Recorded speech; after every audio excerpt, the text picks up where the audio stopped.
Puji Tuhan, saudara yang terkasih dalam nama Yesus. Pada hari ini kita memperingati hari Pentakosta, yaitu hari pencurahan Roh Kudus. Pada sidang yang pertama, banyak hamba-hamba Tuhan mengatakan ini adalah permulaan dari gereja. Saya setuju dengan hal ini, saudara. Karena pada waktu Roh Kudus dicurahkan kepada 120 orang yang berkumpul di bilik atas pada waktu itu, barulah mereka mulai menyaksikan firman Tuhan dengan berkuasa. Dan pencurahan Roh Kudus ini adalah janji Tuhan yang terakhir sebelum dia terangkat ke sorga. Sesudah Tuhan Yesus mengatakan janji ini, dia pun terangkat ke sorga, duduk di sebelah kanan Allah Bapanya. Jadi perkataan yang terakhir dari orang yang berangkat kepada Bapanya tentunya sangat penting dan perlu kita perhatikan. Saya akan membacakannya kepada saudara dalam Kisah Rasul pasal 1 mulai ayat 4. Kisah para Rasul pasal 1 mulai ayat 4. Pada suatu hari ketika ia makan bersama-sama dengan mereka, ia melarang mereka meninggalkan Yerusalem dan menyuruh mereka tinggal di situ menantikan janji Bapa yang demikian katanya. Telah kamu dengar daripadaku bahwa Yohanes membaptis dengan air, tapi tidak lama lagi kamu akan dibaptis dengan Roh Kudus. Maka bertanyalah mereka yang berkumpul di situ, Tuhan, maukah engkau pada masa ini memulihkan kerajaan bagi Israel? Jawabnya, engkau tidak perlu mengetahui masa dan ketika yang ditetapkan Bapa sendiri menurut kuasanya, tapi kamu akan menerima kuasa pada Roh Kudus turun ke atas kamu, dan kamu akan menjadi saksiku di Yerusalem dan seluruh Judea dan Samaria dan sampai ke ujung bumi. Sesudah ia mengatakan demikian, terangkatlah ia disaksikan oleh mereka, dan awan menutupnya dari pandangan mereka. Inilah perkataan yang terakhir diucapkan oleh Tuhan Yesus. Sesudah dia mengucapkannya, dia naik ke surga. Tuhan Yesus berkata, kamu akan beroleh kuasa. Kamu akan beroleh kuasa apabila Roh Kudus turun ke atas kamu, dan kamu akan menjadi saksi bagiku di Yerusalem, Judea, Samaria, sehingga sampai ke ujung bumi. Saudara terkasih dalam nama Yesus, untuk mengerjakan pekerjaan Tuhan, kita membutuhkan kuasa. Pekerjaan Tuhan tidak bisa dilaksanakan dengan kekuatan manusiawi, dengan hikmat manusia, dengan segala sesuatu yang ada pada tubuh manusia ini, dan tidak sanggup mengerjakan pekerjaan Tuhan. Pekerjaan Tuhan yaitu untuk mengabarkan Injil, untuk memuridkan, untuk mengusir setan dalam nama Yesus, membebaskan jiwa-jiwa yang terikat, meletakkan tangan atas orang sakit lalu orang itu sembuh, tidak bisa dilakukan dengan kekuatan manusiawi kita. Kita perlu kekuatan daripada Tuhan. Tuhan Yesus sendiri tidak dapat mengerjakan pekerjaan yang ditugaskan Bapanya kepadanya, yaitu untuk mengabarkan Injil, untuk merusakkan pekerjaan-pekerjaan setan. Tuhan Yesus tidak dapat melaksanakannya dengan kekuatannya sendiri secara manusiawi. Sebab dia datang ke dunia ini dalam tubuh manusia. Dia menanggalkan semua keilahiannya, dan dia menjadi sama seperti manusia. Dalam keadaan jadi sama seperti manusia, Tuhan Yesus sendiri tidak bisa mengerjakan pekerjaan Tuhan tanpa dilengkapi terlebih dahulu dengan kuasa dari Maha Tinggi, yaitu kuasa Roh Kudus. Dia tidak akan sanggup melakukannya. Demikian juga saudara dan saya tidak akan sanggup melakukannya. Bagaimanakah Tuhan Yesus mengerjakan pekerjaan Bapanya, sehingga Tuhan Yesus sangat berhasil mengerjakan pekerjaan Bapanya? Kita mengetahui bahwasanya pada akhir-akhir hidupnya di kayu salib, Tuhan Yesus berkata, sudah genap. Sudah genap Bapa, aku telah mengerjakan semua pekerjaan yang kau tugaskan kepadaku. Aku telah menebus manusia, aku telah melucuti kuasa-penguasa di udara, merusakkan pekerjaan-pekerjaan setan. Sudah genap Bapa, gerejamu sudah berdiri. Untuk itulah Tuhan Yesus datang. Tuhan Yesus mengerjakannya dengan baik. Tetapi dengan kuasa apakah Tuhan Yesus mengerjakan pekerjaan ini? Saudara, jawabannya terletak, saudaraku, dalam firman Tuhan yang berkata bahwasanya Tuhan Yesus dibaptis lebih dahulu dengan Roh Kudus.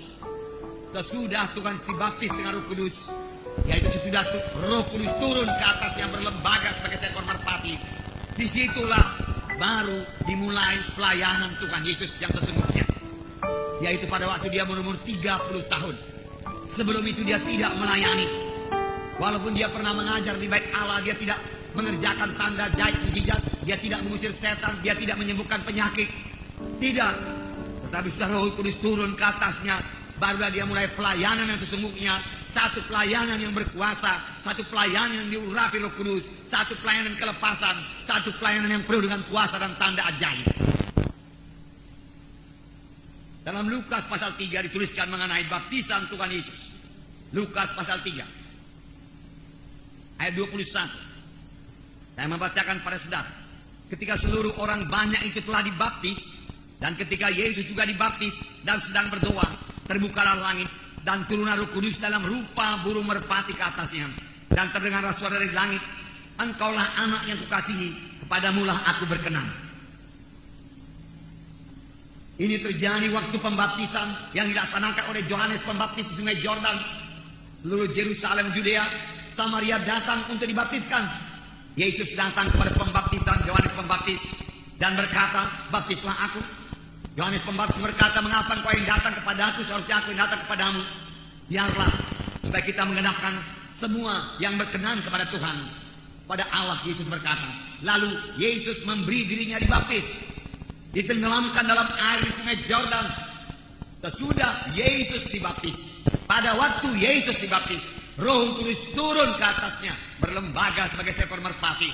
Lalu kedengaran suara Allah Bapa yang berkata, inilah anakku yang kukasihi, kepadanyalah aku berkenan. Jadi Yesus dibaptis dengan air. Sesudah Yesus dibaptis dalam air, lalu dia dibaptis dengan Roh Kudus. Supaya lebih jelas, saudaraku, tertulis dalam Matius pasal 3 mengenai baptisan Tuhan sebenar-benar di Sungai Yordan. Matius pasal 3 ayat 13. Maka datanglah Yesus dari Galilea ke Yordan. Yordan itu sungai Yordan, kepada Yohanes untuk dibaptis olehnya. Yaitu kan Yesus dibaptis di Sungai Yordan. Tetapi Yohanes mencegah dia, katanya, akulah yang perlu dibaptis olehmu, dan engkau yang datang kepadaku. Lalu Yesus menjawab, katanya kepadanya, biarlah hal itu terjadi, karena demikianlah sepatutnya kita menggenapkan seluruh kehendak Allah. Dan Yohanes pun menurutinya. Biarlah hal itu terjadi, karena dengan demikian kita mengenapkan seluruh kehendak Allah. Sesudah dibaptis, Yesus segera keluar dari air, dan pada waktu itu juga langit terbuka, dan dia melihat Roh Allah seperti burung merpati turun ke atasnya. Lalu terdengar suara dari sorga yang mengatakan, inilah anak yang kukasihi, kepadanya lah aku berkenan. Jelas Tuhan Yesus masuk ke dalam air, masuk ke dalam sungai, kemudian dibaptis, ditenggelamkan. Sebab baptis dari perkataan Greek adalah baptizo, yang artinya ditenggelamkan dalam air. Jadi Tuhan setelah dibaptizo dalam Sungai Yordan, ditenggelamkan dalam Sungai Yordan, dia keluar dari air. Pada waktu itu Roh Allah turun ke atasnya, berlembaga sebagai seekor merpati. Kemudian Allah Bapa di sorga berkata, inilah anak yang kukasihi, kepadanya lah aku berkenan. Pada waktu itulah Tuhan menerima kuasa dari Bapaknya, yaitu kuasa Roh Kudus. Pada waktu itulah Tuhan mulai diurapi untuk mengerjakan pekerjaan Bapaknya, dan mulailah pelayanan Yesus yang berkuasa. Mulailah pelayanan Yesus yang penuh dengan Roh Kudus. Kita kembali kepada Lukas pasal 4, di mana dikatakan Yesus penuh dengan Roh Kudus. Dalam ayat pasal 4, Lukas 4 ayat 1 dikatakan, Lukas 4 ayat 1, Yesus yang penuh dengan Roh Kudus kembali dari Sungai Yordan, lalu dibawa oleh Roh Kudus ke padang gurun. Sesudah dia dibaptis, yang tertulis dalam Lukas pasal 3 ayat 21 sampai 22 tadi. Kemudian dalam Lukas pasal 4 dikatakan, Yesus yang penuh dengan Roh Kudus keluar dari Sungai Yordan, lalu dibawa oleh Roh Kudus ke padang gurun. Memang setelah kita dibaptis dengan Roh Kudus, kita harus senantiasa penuh dengan Roh Kudus. Memang pada waktu kita dibaptis dengan Roh Kudus, kita harus berbahasa roh. Saya percaya ini tanda daripada baptisan Roh Kudus. Kurang daripada itu, saudaraku, berarti juga kurang Alkitabiah. Karena dalam Alkitab diterangkan bahwasanya semua yang dibaptis dengan Roh Kudus, dia berkata-kata dengan bahasa roh. Berkata-kata dengan bahasa roh. Sidang pertama juga demikian. Kemudian, saudara, Yesus penuh dengan Roh Kudus, lalu dibawa oleh Roh Kudus. Dia sudah dipimpin oleh Roh Kudus, dikuasai oleh Roh Kudus, dilingkupi oleh Roh Kudus. Roh Kudus menguasai dia. Lalu Roh Kudus membawa dia ke padang belantara untuk dicobai oleh setan 40 hari lamanya. Yesus tidak makan dan Yesus merasa lapar. Lalu datanglah si pencoba, yaitu iblis. Iblis, setan, sampai sekarang mencobai kita. Tetapi biarlah kita sama sebagaimana Yesus. Kita juga punya kuasa dalam nama Yesus mengusirkan setan. Jikalau engkau anak Allah, jadikanlah segala batu ini menjadi roti. Tuhan Yesus berkata, bukan hanya ada tertulis, ada tersurat, ada tertulis, ada tersurat. Bukan dari roti saja manusia dapat hidup. Kemudian iblis mencobai dia sampai 3 kali. Tetapi dalam ketiga pencobaan ini Tuhan Yesus menang. Tuhan Yesus mengalahkan setan. Dalam ayat 13 dikatakan, sesudah iblis mengakhiri semua pencobaan itu, ia mundur daripadanya dan menunggu waktu yang baik.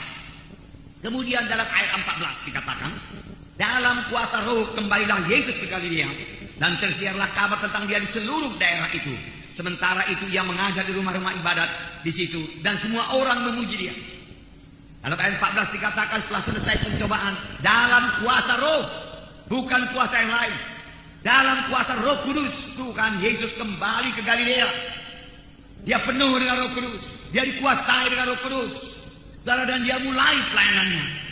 Dalam ayat 14 dikatakan, dalam ayat 18 dikatakan, dia mulai mengajar di Nazaret. Apakah yang dikatakan oleh Tuhan Yesus? Baiklah, saya bacakan mulai ayat 17. Kepadanya diberikan kitab Nabi Yesaya, dan setelah dibukanya ia menemukan nas, di mana ada tertulis, Roh Tuhan ada padaku. Oleh sebab ia telah mengurapi aku untuk menyampaikan kabar baik pada orang-orang miskin, dan ia telah mengutus aku untuk memberitakan pembebasan pada orang-orang tawanan dan penglihatan bagi orang-orang buta, untuk membebaskan orang-orang yang tertindas, untuk memberitahukan tahun rahmat Tuhan telah datang. Kemudian ia menutup kitab itu, memberikannya kepada para pejabat, lalu duduk, dan mata semua orang dalam rumah ibadat itu tertuju kepadanya. Lalu ia mulai mengajar mereka, katanya, pada hari ini genaplah nas ini, suatu kamu mendengarnya. Dan semua orang itu membenarkan dia, dan mereka heran akan kata-kata yang indah yang diucapkannya. Lalu kata mereka, bukankah dia ini anak Yusuf? Tuhan Yesus mulai mengajar. Tuhan Yesus mengajar dengan urapan Roh Kudus. Tuhan Yesus sendiri berkata, Roh Tuhan ada padaku, dan ia mengurapi aku. Roh Kudus mengurapi aku untuk memberitakan kabar baik pada orang-orang miskin. Roh Kudus mengurapi aku untuk memberitakan kebebasan pada orang-orang tawanan. Roh Kudus mengurapi aku untuk membebaskan orang-orang yang tertindas, untuk memberitakan tahu rahmat Tuhan telah datang. Roh Kudus mengurapi aku. Saudara, sampai sekarang kita butuh urapan Roh Kudus kalau kita mau memberitakan Injil. Injil kepada orang-orang miskin. Kita butuh urapan Roh Kudus. Tuhan Yesus melaksanakan pelayanannya dengan urapan Roh Kudus, dan kuasa dan tanda ajaib menyertai pelayanan Tuhan Yesus. Dan di sini dikatakan, setelah ia mulai mengajar dan berkata, pada hari ini genaplah nas ini, suatu kamu mendengarnya. Lalu orang-orang menjadi heran atas pengajarannya. Orang-orang berkata, dari manakah hikmat yang demikian diperolehnya? Bagaimana pula ia bisa berkata-kata dengan berkuasa seperti itu? Mereka heran. Kemudian Tuhan Yesus menerangkan bagaimana dia bisa melayani dengan kuasa. Yesus sendiri berkata, Roh Kudus mengurapi aku. Saudara kekasih dalam nama Yesus, pada hari ini adalah hari Pantekosta, hari pencurahan Roh Kudus kepada gereja Tuhan, pada gereja pertama pada waktu itu. Dan firman Tuhan berkata, inilah akhir zaman. Akhir zaman sudah dimulai 2000 tahun yang lalu. Oleh sebab itu kita tahu bahwa kita hidup pada satu zaman yang sangat dekat pada kedatangan Tuhan kedua kali. Akhir daripada akhir zaman, Roh Kudus terus dicurahkan, bertambah hari bertambah limpah Roh Kudus dicurahkan. Biarlah kita semua dipenuhkan dengan Roh Kudus. Nah, saya membacakan pada saudara, Tuhan Yesus mengajar di bait Allah. Kelihatannya saudaraku, ini hari Sabat yang biasa. Tetapi sebenarnya Tuhan Yesus sudah menunggu 18 tahun untuk mengajar kembali di bait Allah ini. Sebab pada umur 12 tahun dia sudah pernah mengajar di bait Allah ini. Tetapi walaupun imam-imam heran, ahli-ahli Taurat heran akan ucapannya, dia sama sekali dia tidak berbuat tanda ajaib ataupun tanda mujizat. Kita melihat terus ayat 23, ayat 25. Dan aku berkata kepadamu, dan kataku ini benar, pada zaman Elia terdapat banyak perempuan janda di Israel, ketika langit tertutup selama 3 tahun dan 6 bulan, dan ketika bahaya kelaparan yang hebat menimpa seluruh negeri ini. Tetapi Elia diutus bukan kepada salah seorang dari mereka, melainkan kepada seorang perempuan janda di Sarfat di tanah Sidon.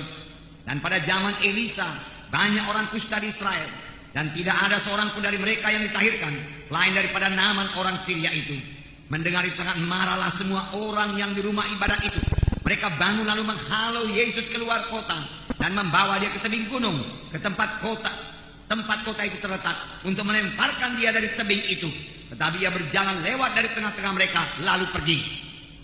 Setelah Yesus mengajar dengan kuasa, Tuhan Yesus ditolak oleh orang di Nazaret. Maka mereka mau membunuhnya. Tetapi Yesus meneruskan pelayanannya. Dia tahu apa yang dia kerjakan. Dia tahu bahwasanya dia mengerjakan pekerjaan Bapaknya.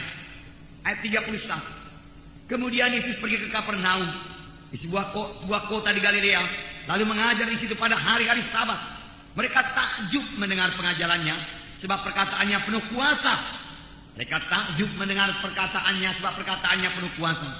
Dalam rumah ibadat itu ada seorang yang kerasukan setan, dan dia berteriak dengan suara keras, "Hai engkau Yesus orang Nazaret, apa urusanmu dengan kami? Engkau datang hendak membinasakan kami? Aku tahu siapa engkau, yang kudus dari Allah." Tetapi Yesus menghardiknya, katanya, "Diam, keluarlah daripadanya." Dan setan itu pun menghempaskan orang itu ke tengah-tengah orang banyak, lalu keluar daripadanya, dan sama sekali tidak menyakitinya. Dan semua orang takjub. Lalu berkata seorang kepada yang lain, katanya, "Alangkah hebatnya perkataan ini, sebab dengan penuh wibawa dan kuasa ia memberi perintah kepada roh-roh jahat, dan mereka pun keluar." Dan tersebarlah berita tentang dia kemana-mana di daerah itu.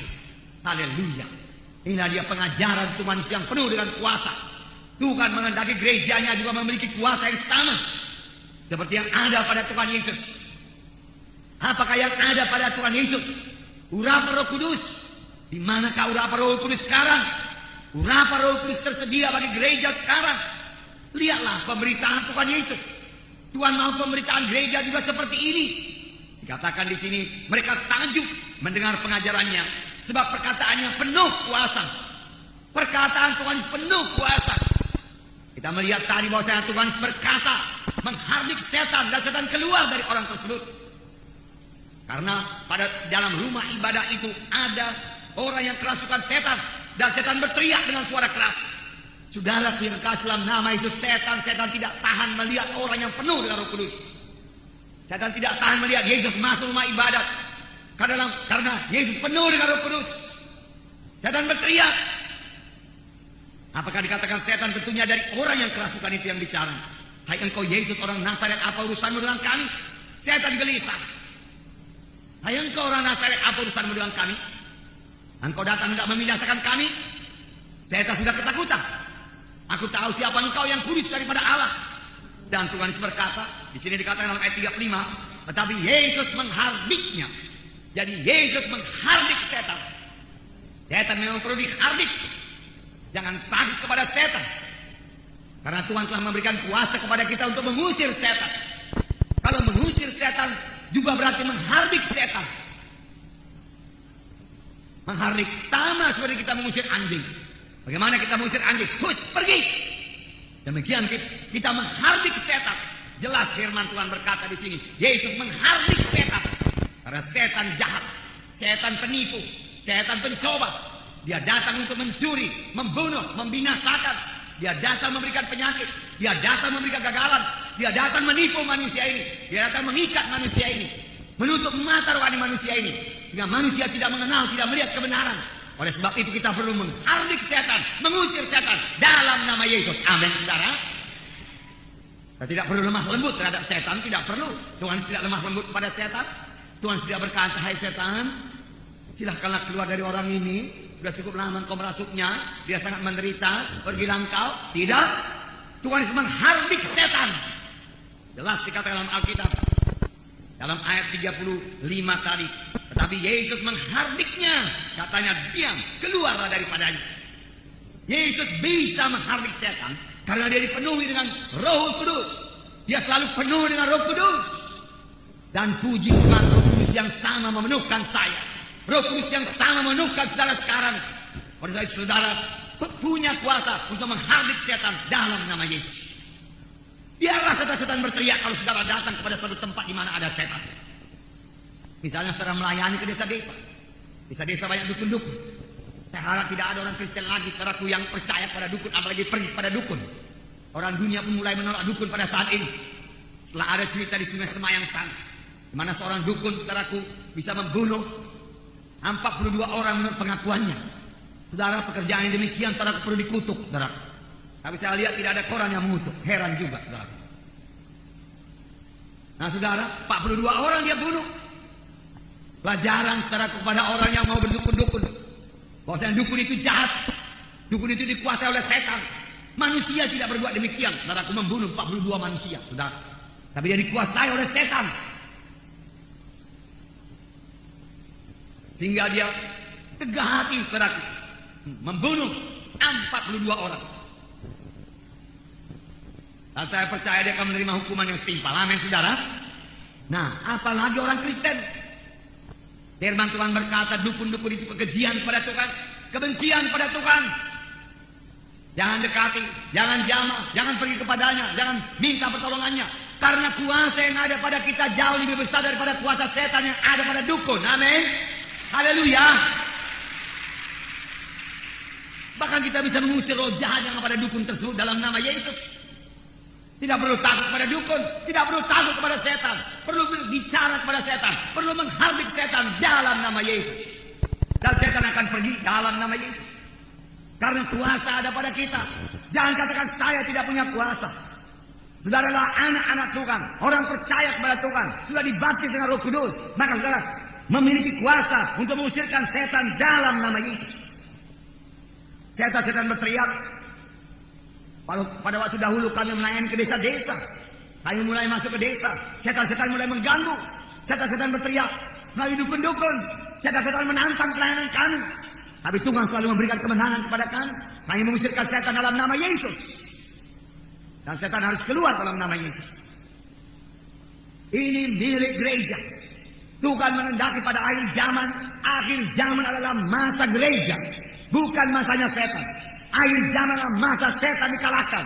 Akhir zaman adalah masa gereja berkemenangan. Gereja bertumbuh, gereja menjadi besar pada akhir zaman. Gereja tidak bertambah lemah pada akhir zaman. Hanya orang berkata dosa akan bertambah-tambah. Di dalam dunia ini betul dosa akan bertambah-tambah karena pekerjaan setan meningkat. Saya percaya penuh pekerjaan Roh Kudus jauh lebih melimpah daripada pekerjaan setan manapun juga, saudara. Karena Tuhan mau menyelamatkan dunia ini melalui anak-anaknya. Jadi gereja akan bertambah jaya pada akhir zaman. Gereja akan bertambah berkuasa pada akhir zaman. Sepanjang gereja tersebut menerima Roh Kudus. Dan setelah menerima Roh Kudus, dia senantiasa penuh dengan Roh Kudus. Ada orang yang baptis dengan Roh Kudus. Kemudian dia berbicara dalam bahasa roh. Tetapi setelah itu tidak lagi bicara dalam bahasa roh. Firman Tuhan berkata bahwasanya Paulus tiap-tiap hari berbicara dalam bahasa roh. Firman Tuhan berkata bahwasanya Paulus selalu berkata-kata dengan bahasa roh. Paulus sendiri berkata, aku banyak berkata-kata dalam bahasa roh. Bahkan soal berkata-kata dalam bahasa roh, aku lebih daripada kamu semua. Banyak berkata-kata dalam bahasa roh. Adakah kita senantiasa penuh dengan Roh Kudus? Adakah kita bicara dengan bahasa roh? Itulah kekuatan kita, saudaraku. Kita bicara dengan bahasa roh bukan pada waktu kita berdoa di rumah saja.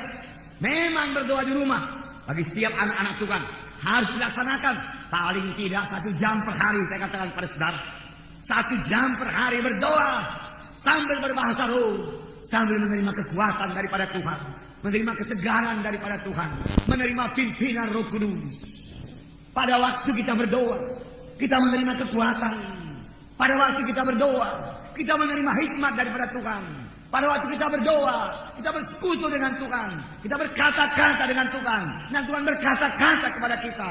Itulah kekuatan kita menghadapi dunia ini. Sehingga kita hidup berkemenangan, hidup berhasil. Puji Tuhan. Nah, saudara yang kasih dalam nama Yesus. Kemudian ayat 38 berkata, jadi roh-roh jahat, saudaraku mengenal Yesus. Sampai sekarang roh-roh jahat, saudaraku,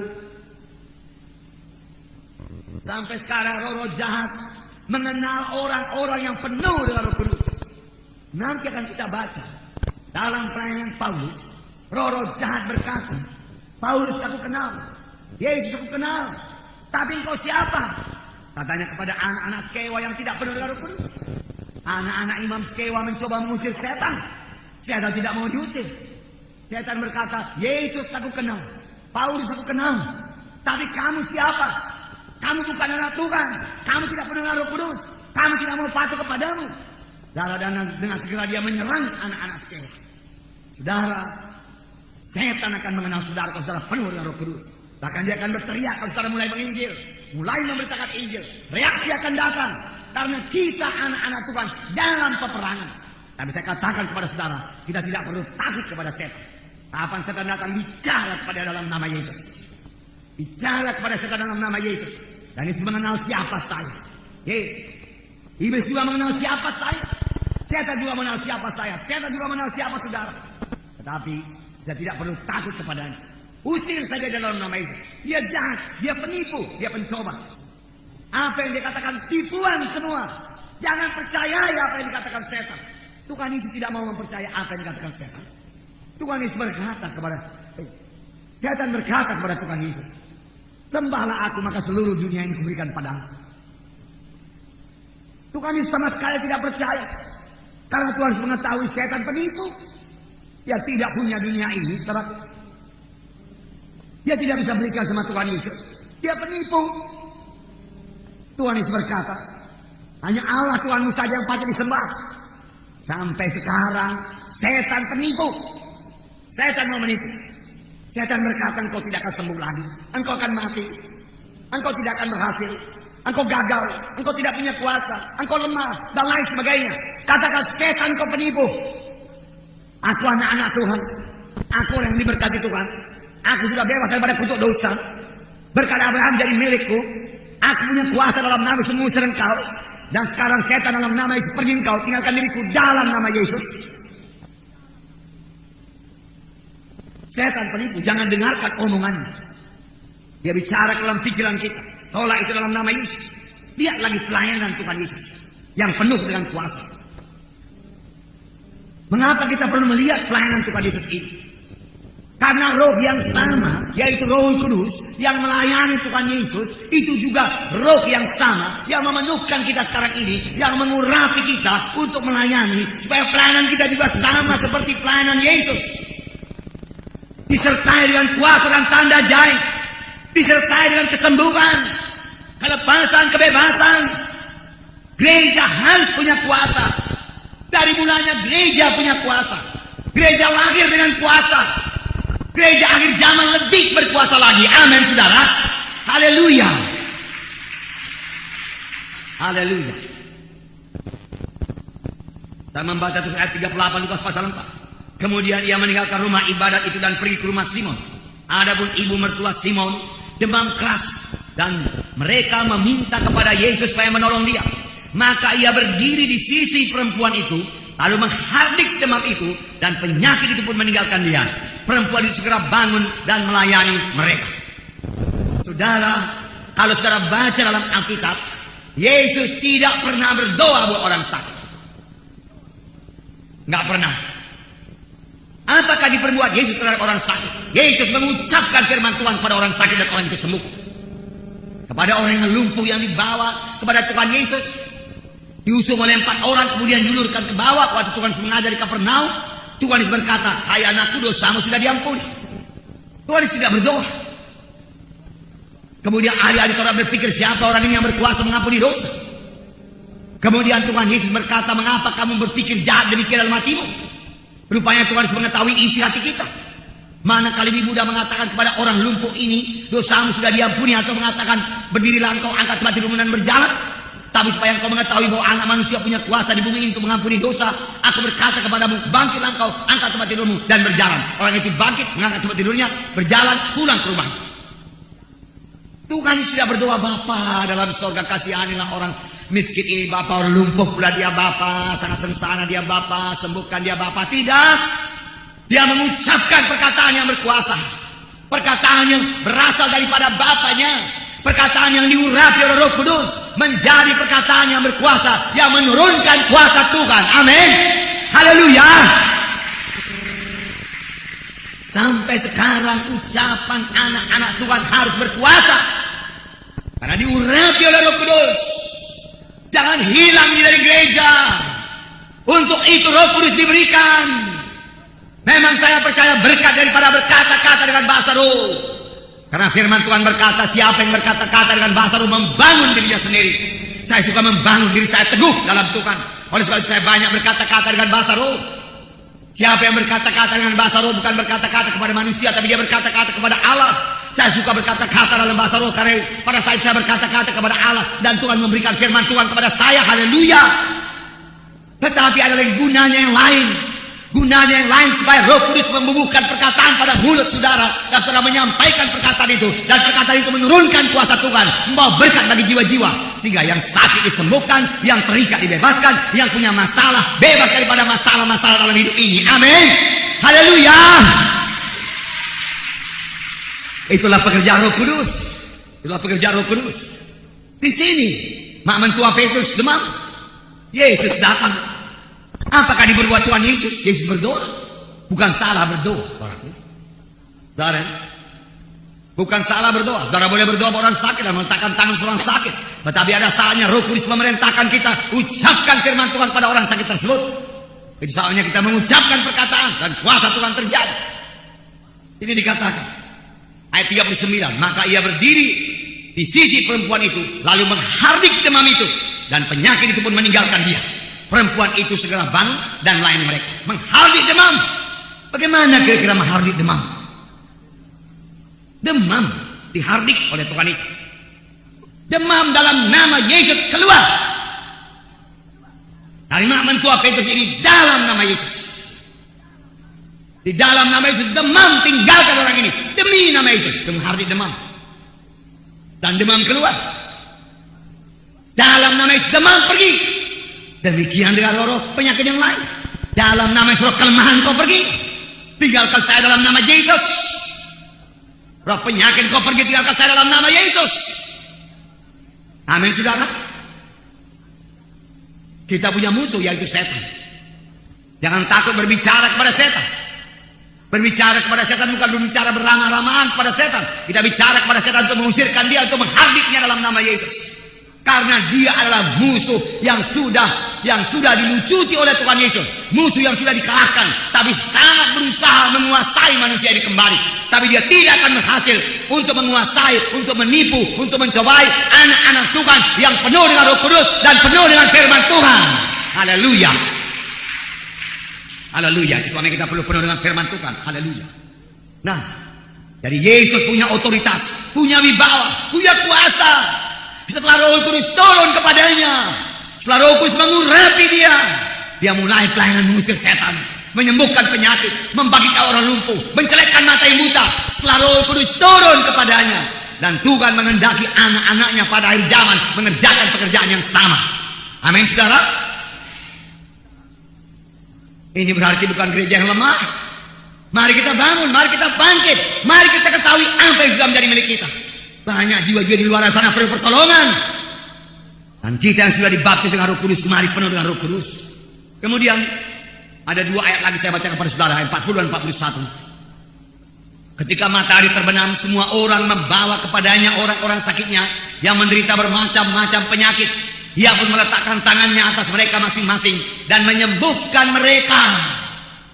Dia meletakkan tangan ketika hari sore, dibawa kepadanya banyak orang sakit. Dan Yesus meletakkan tangannya atas mereka masing-masing dan menyembuhkan mereka, dan menyembuhkan mereka, dan menyembuhkan mereka. Siapa saya letakkan tangan, sembuh, sembuh, sembuh. Yesus adalah penyembuh. Dia Jehovah Rafa yang tidak berubah sampai pada hari ini. Kemudian 41. Dari banyak orang keluar juga setan-setan sambil berteriak, engkau anak Allah.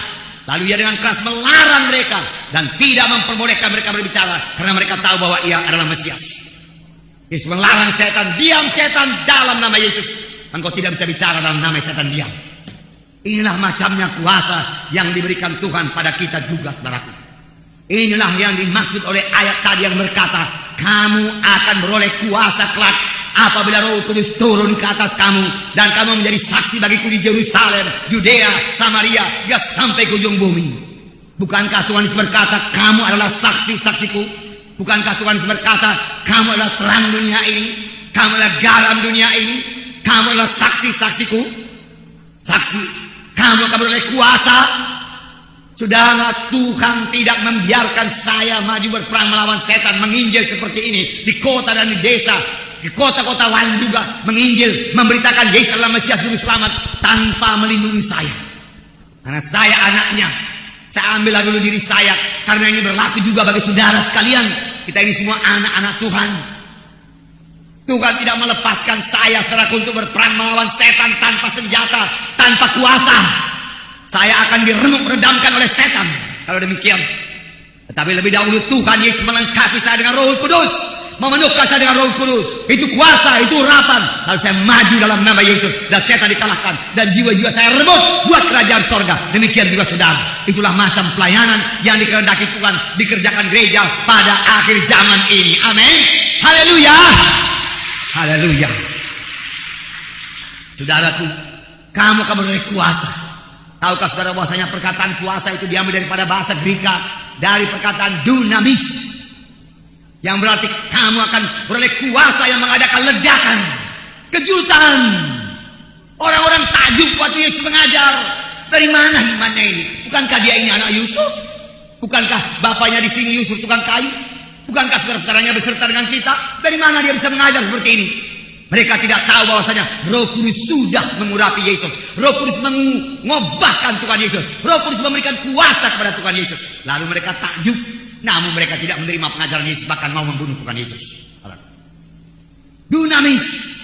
Kalau dalam Yohanes 1:12 dikatakan, seberapa banyak orang yang menerima Yesus, kepadanya diberi hak, diberi kuasa menjadi anak-anak Allah. Perkataan hak atau perkataan kuasa di situ yang daripada perkataan Greka exousia, yang berarti hak, bukan dunamis. Dalam Kisah 1:8 dikatakan kamu akan menerima dunamis. Dari dunamis inilah berasal perkataan dinamit, untuk meledakkan gunung. Gunung-gunung boleh hancur oleh dinamit.